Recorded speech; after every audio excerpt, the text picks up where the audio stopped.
Jules, welcome to the sipping point. Morning. Yes. Good evening. We're, on opposite ends of the earth. Of course, you're in Marlborough, New Zealand. I'm here in Maryland on the East Coast of the US. I love to start whenever I have amazing women of wine like you on the show to just hear a little bit about your journey to wine. It's so exciting to have so many women in the industry now, but it wasn't like that, say, 10, 15 years ago. So I mean, I went to university at the end of high school because in Blenheim, there's not a lot to do in terms of tertiary education. So I went to Christchurch, which is about 4 hours south of here. Basically went there because all my friends were going. And I really didn't know what to study. I mean, I didn't have, I wasn't great at everything or anything really. So I decided to do what I enjoyed. I did a graduate degree in zoology and plant and microbial science. And at the end of that, it was like, what am I going to do? I applied for a couple of jobs, didn't get any interviews, and thought I need to do something different. And our landscape had changed a huge amount while I was growing up. I mean, this used to be a small rural community, and it's still small. There's only 30,000 people here with no traffic signals. So our landscape, growing up had changed from one of lots of diversity. There was lots of sheep and beef and lots of arable farming and pit fruits and stone fruits and market gardens. But slowly, in the 80s, grapevines sort of started to sneak in and be a bit more prominent. I liked wine, as a good student, quite liked, the odd drink. And so I decided to switch career, study winemaking and viticulture, and see if that got me a job. And so I switched university, did a 1-year postgraduate course, and then moved back to Marlborough. And as you say, there weren't, back then in the winery I worked in, there was one other woman working in the winery, and she was in the lab. And I was discouraged, people were trying to say, hey, Jules, maybe this isn't for you. Everyone's all sweaty and, this is really hard work and blah, blah, blah. And it was a nightmare. That first job was super stressful. I mean, like any job, I think, just stuff you learn in the classroom, it really didn't have a lot of relevance to working. So it was a bit of a steep learning curve. yeah. Now, I'm super proud to say that in New Zealand, our industry has a whole lot of amazing women working alongside amazing men. And yeah, I think That's great. we're flying the flag. Good and strong. Exactly. Well, at least here in the US, and I don't know if it's the same there, but women purchase the majority of the wine and drink a majority of the wine as well. So it makes sense to have the representation. So you're located in the Marlborough Mhm. region of New Zealand, which is the north part of the South Island for folks that Indeed. are orienting while they're listening. Tell us a little bit about the region and why it's so great for wine. Marlborough is, I think in the beginning it was just a serendipitous accident that Sauvignon Blanc was chosen to be planted here, and then it produced such a unique flavor profile and wine that, it's only been 50 years since, those first grapevines were planted and turned into wine here. So our industry is super young. So Sauvignon, yep, grows like a weed here, amazing, has amazing diversity depending on where it's planted and how it's grown and the soil types and all those little microclimate impacts. But as you say, lots of other great things growing here. I think Chardonnay is one of our best kept secrets. There's a lot of beautiful sparkling wine, made in that method champenois style here, which, I think when tasted lined up with other champagnes, really stands up. So in terms of our climate, it's pretty benign, our summers tend to be warm and dry, but not too hot. In the summertime here, there are probably only between 5 and 10 nights a year when you'd sit outside after dinner without a jumper or a jacket on. When the sun goes down, it's as if a little switch is turned off and, you get these lovely cool nights, which I think one of the most important things for retaining nice, bright, juicy acid in the fruit. And also, because of the lack of humidity here, disease control is not as difficult as in some other regions. There's lots of variation across the valley in terms of the soil profiles. So again, that just sort of adds diversity. The Southern Valleys, I mean, I think the most beautiful place for growing Chardonnay and Pinot in our region. I don't know, there's lots of things going on here, and That's great. it is great that Marlborough is known for Sauvignon Blanc, but I think slowly, those people who are more curious out there will discover that Marlborough is not just a one-trick pony. Well, that's my hope. That's exactly what I was thinking. Yes, perfect. You took the phrase right out of my mouth. I was super excited when I received the wines that we're going to taste today because I'm a huge Gruner Veltliner fan, and one of the wines is a Gruner Veltliner. I don't know if that's where you want to start, but I certainly was so excited to see that you're making one. A lot of the ones I've had are from Austria, of course. Sure. But I love that this does well in Marlborough too. Is that where we should start our tasting? Oh, look, wherever you want. I mean, I'm fine with starting there. Okay. And Gruner Awesome. for us, look, it's not going to be the next big thing out of Marlborough, but for me, it's just about being able to try something different and experiment out in the vineyard. I mean, when we first started making this, the only Gruners I tasted were like you from Austria, and I'd only really had them in the US because in New Zealand, I think because we're so far away from Europe, we don't tend to get a huge array of other varieties. So yeah, the ones I had tried were from Austria. So it's been a fun little, I hate that phrase journey, but learning how to grow the grapes, deciding when to pick them because I had no idea what a Gruner berry tasted in the field when it was ready and ripe to pick to turn into wine. So the first couple of vintages, let's just say, were a little bit interesting in terms of balance. It took a while to kind of work out when to pick, and equally, in the winery, how do you ferment it? What do you ferment it with? Do you use native yeast? Do you use selected yeast? Do you put it into barrels? So this is where we've landed. Over 10 years Okay. later. Some of the fruit is whole cluster pressed directly into old barrels for wild ferment, and I think that just adds a different textural component to the wine. It's been a super fun thing to make. Seriously, we've really not grown this case sales. A lot of that is to do with the fact that there's not a lot of it planted.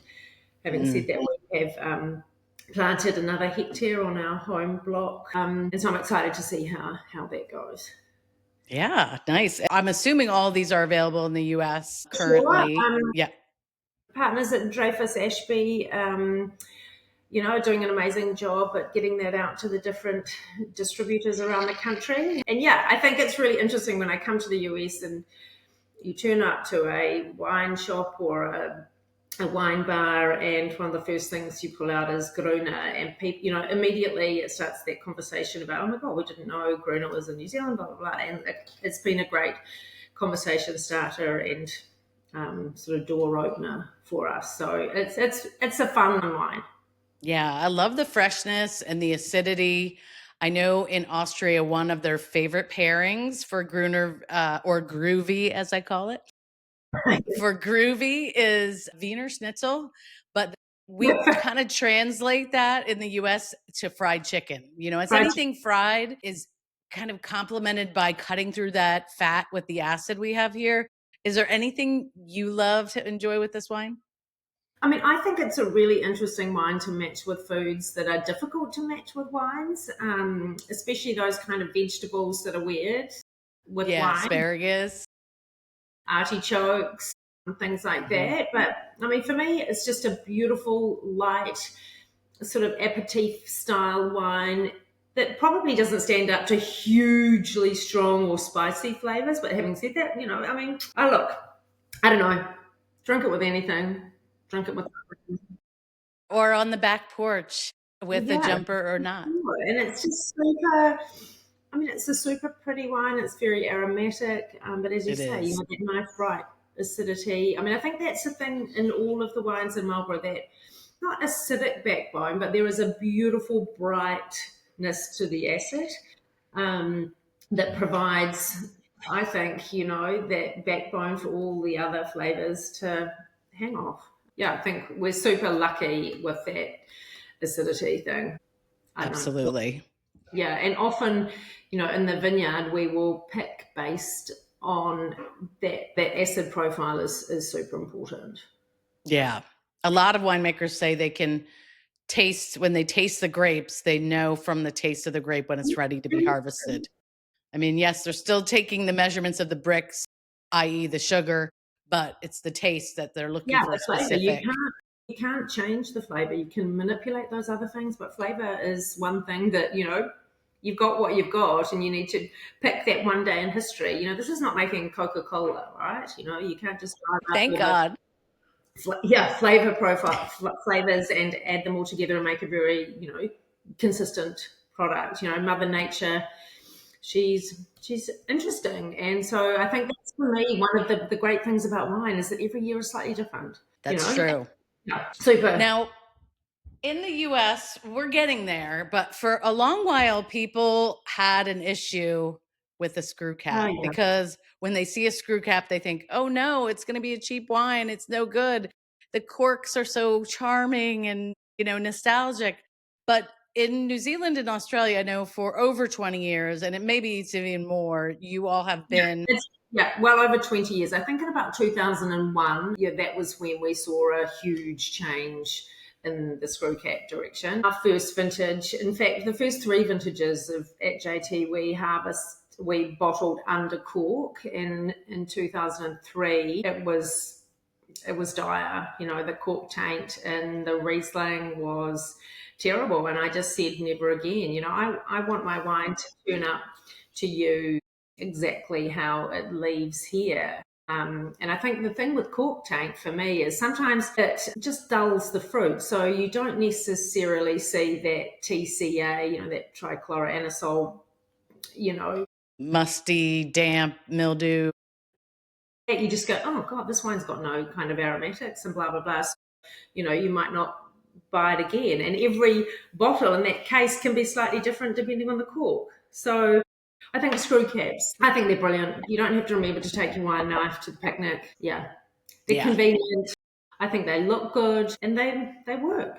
They do a good job. And the big argument seems to be from people who are purists about it is that it's great for the wines, like maybe whites and rosés that you're going to drink 1 to 3, 1 to 5 years. But what about those wines that you want to age? Do you feel like the screw cap still delivers on a wine that you want to progress? Absolutely, they do. Recently I tasted a Chardonnay that was 13 years old. I mean, it's beautiful. It might be a slower process, that aging, but that's not a bad thing either. Right. Yeah, no, I'm screw cap all the way. Love it.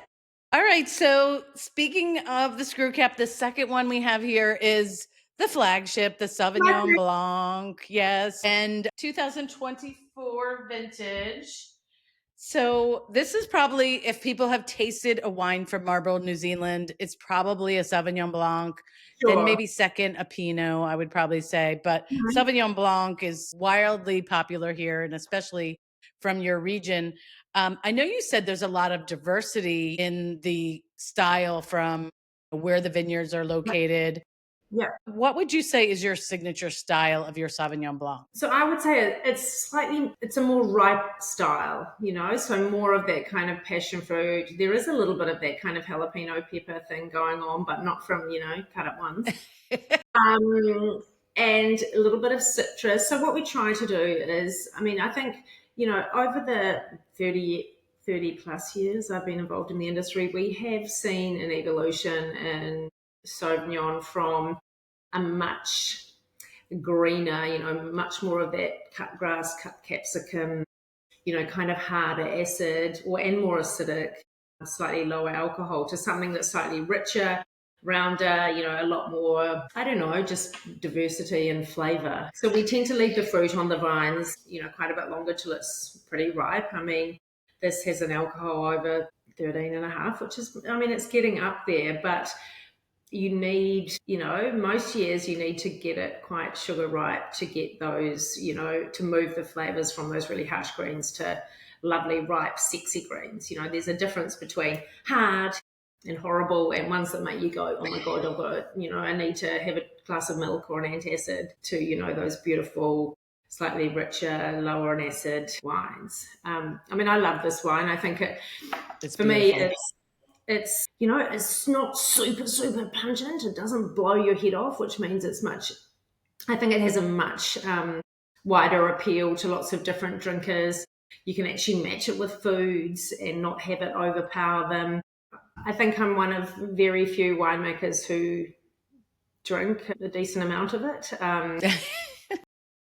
Yeah, I really enjoy it. It makes me happy, and when I'm away from home, it reminds me of home. So I really love this style. I know you're saying the ripeness of the fruit, which absolutely is there, but there are some on the market that almost seem sweet, if you know what I mean. And this finishes really dry. And so I love that about it. You do get that burst of all of the fruit on the nose and the palate, but then you have that nice dry finish and that nice acidity, but not hitting you over the head yeah, acidity. and there's almost a salinity there too, and it makes I don't know, it makes my mouth salivate and want to have another glass. Which I mean, that's always a good thing as a winemaker if you know you want to Yes. enjoy another glass. And I think yeah, some of them are a bit sweeter out there, and some of them are maybe lower in acid. And I think that's probably a commercial decision by the winery to make it more approachable. Hmm. I'm Yes, sure. this is beautiful. And I was interviewing last week another woman of wine, but out of Sonoma, and she's declaring this the summer of Sauvignon Blanc. So Yes, I love are her you already. on board? Totally. It's the year of it. Good Decade. for both of us. And we love it here where I'm. I don't know if you've been to Maryland or the East Coast at all, but we're a Yeah. very seafood Yeah. prominent region. So crabs and oysters and Oh all of god. this shellfish is so amazing with Sauvignon Blanc. Salads, just the lighter kind of foods that you love to enjoy in the warmer weather. This is just perfectly Perfect. It is poised perfect for for that. that. Yeah. I Yeah. mean, I even use Sauvignon Blanc when I've run out of limes if I'm making a raw fish dish. I mean, the acid in that it works as well as a lime. It's yeah, a very versatile It drink. really is. Yeah. Perfect. All right. Now, there are some that say rosé all day or Mhm. rosé is the big summer craze. When I started my business 20 years ago, I was just trying to get anyone to try rosé. And in the US, no one would drink rosé. They just didn't want any part of it Uh-huh. because they assumed it would be sweet. But now we've finally turned the corner where people realize there's so many great dry rosés out there. And you brought one to the table with a gorgeous label and gorgeous inside as well. But tell me about the inspiration for this. Well, I mean, as you say, years ago here, the same thing. Tousse rosé on the table when we were young, and we're talking quite a long time ago now. In 2009, our distributor in New Zealand said, "Hey, we think you need a rosé in your portfolio," and we went, "Oh, really? Okay." And I think from there, the rosé section in our local wine stores has grown hugely. I mean, it used to be in the other white section, and now Mhm. often there's like two big panels of wine when you go to choose one. And yeah, I think that rosé all day thing. I mean, it's huge here now, and it used to be a thing when oh god, men don't drink rosé. I mean, what a lot of bullshit. Sorry, everyone can drink rosé. For me, it's super food friendly, lunchtime kind of wine. And this one, we use some Merlot as well as Pinot Noir. And I think it gives it, I don't know, just a beautiful, more sort of slightly savory as well as that sort of fruity kind of flavor. So it's Yes. not just a tutti fruity, bubblegummy kind of wine and nice and dry. If you ever see Jules Taylor making a sweet rosé, you know I've gone to the loony bin. Um, We will call the authorities if that I think happens. having it dry just makes it again more approachable for more occasions. Um, just and for more different food types as well. Yeah. No, there's of course that berry, the berry fruit you would expect, Hmm. maybe peaches, but there's also sort of a creamy vanilla Hmm. profile here. What do you attribute to that? I'm unsure. And I think that's possibly some of the The pressings for this we wild fermented in old oak, and I think that probably there may have been a little bit of Malo go on there. I'm unsure, but that probably does add to that kind of creamy texture. Yeah, it's beautiful. And this really has some intense flavors and some body to it that you could put this with a range of foods. I mean, obviously, like a grilled salmon would be delicious with this. Yeah, I'm getting into some larger foods. So I do love that. It's not just, throw it back rose. It's got character to it. And you could put it with a lot of different directions on because it has that little bit of a smoky vanilla thing. You could do it with things you would do on the grill to have that smoky essence to them. Things like that I think are delicious. And beautiful salads that have, I mean, I love this with like watermelon and feta and mint. Yum. Just it's it just works. It really does. It does. So while we're sipping our rosé here, I'm just curious, you've kind of reached the pinnacle. You have a winery. You have a winery named in your own name. What do you think are the biggest lessons you've learned in going from, just working at a winery, not knowing exactly where this is going to go to taking your own business to this level? What would you pass along? It's super hard, but you never want to die not knowing what might have happened. So if you have the opportunity, do it. Ask for help when you need it. There are so many people out there that are amazingly willing to, just sit down and chat, use Hmm. people as a sounding board. I mean, our industry here is super collegial.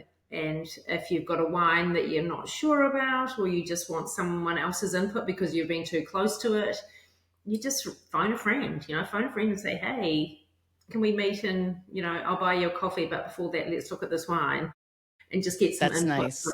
others. We're super, super lucky. I mean, winemaking's not rocket science, but there are a few points along the way that you need to pay specific attention to. Sometimes things go wrong, but that's just life. Believe in yourself. That's something, I don't know. New Zealanders aren't very good at that sometimes. Um, and Yeah, we're I was gonna super, say that takes years of experience, I feel like, to get to that point, doesn't it? it really does, that imposter syndrome stuff. And I don't know. It is hard out there, but no matter what you're doing, whatever industry you choose, believe in yourself, ask for help, borrow money. We wouldn't be here without the support of our bank. Mhm. They've been Yeah, amazing. support is key. I love that. And I don't know. Yeah, it's a roller coaster for sure. And just when For you think sure. things are a little bit easier, there's something else, whether it be Mother Nature, whether it be some new tariffs that you didn't see coming. Yeah, I feel like, I mean, we're never going to be gazillionaires doing this, but it's a super industry to be involved with. Growing stuff is great, right? We grow a lot of our own fruits and vegetables, and eating your own homegrown produce is one of the best things. Yeah, we're lucky. We Yes. Look, I can't complain. It's not easy, but I don't know what else I'd do. That's my other issue. I'm in so deep. I stupidly put my name on the label.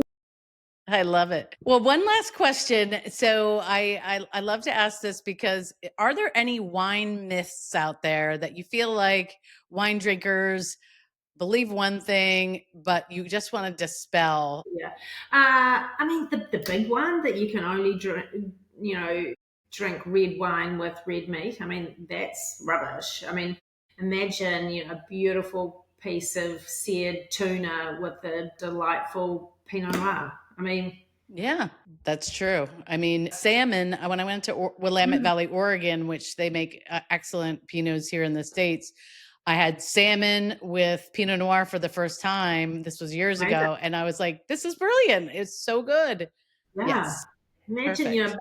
a piece of miso, salmon with miso on it and heaps of cut up, a little bit of chili and coriander. And then, yeah. it works. Love it. So people, the white with fish and the red with meat, no longer. You can mix it up now. So says Jules, and we're taking her Also word do for what it, makes and it's you true. feel happy, right?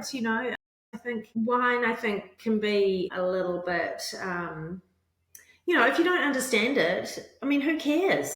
If you can't Right. articulate what it is you like about it or what you don't like, it doesn't matter. You do what you want to do and, yeah, keep our industry alive, right? Exactly. I love that attitude. You do you. Oh, Mm. well, Jules, thank you so much for joining me on The Sipping Point. I love all three of these wines. I'm going to post a link to your website so folks can check that out. I know they're Yeah. readily available here in the US, so they can look for these wines. And I just thank you so much for coming on The Sipping Point. Thanks, Laurie. It's nice to connect with you and, yeah, have a great evening. At least the wines are open now. Yeah, cheers. Cheers to that.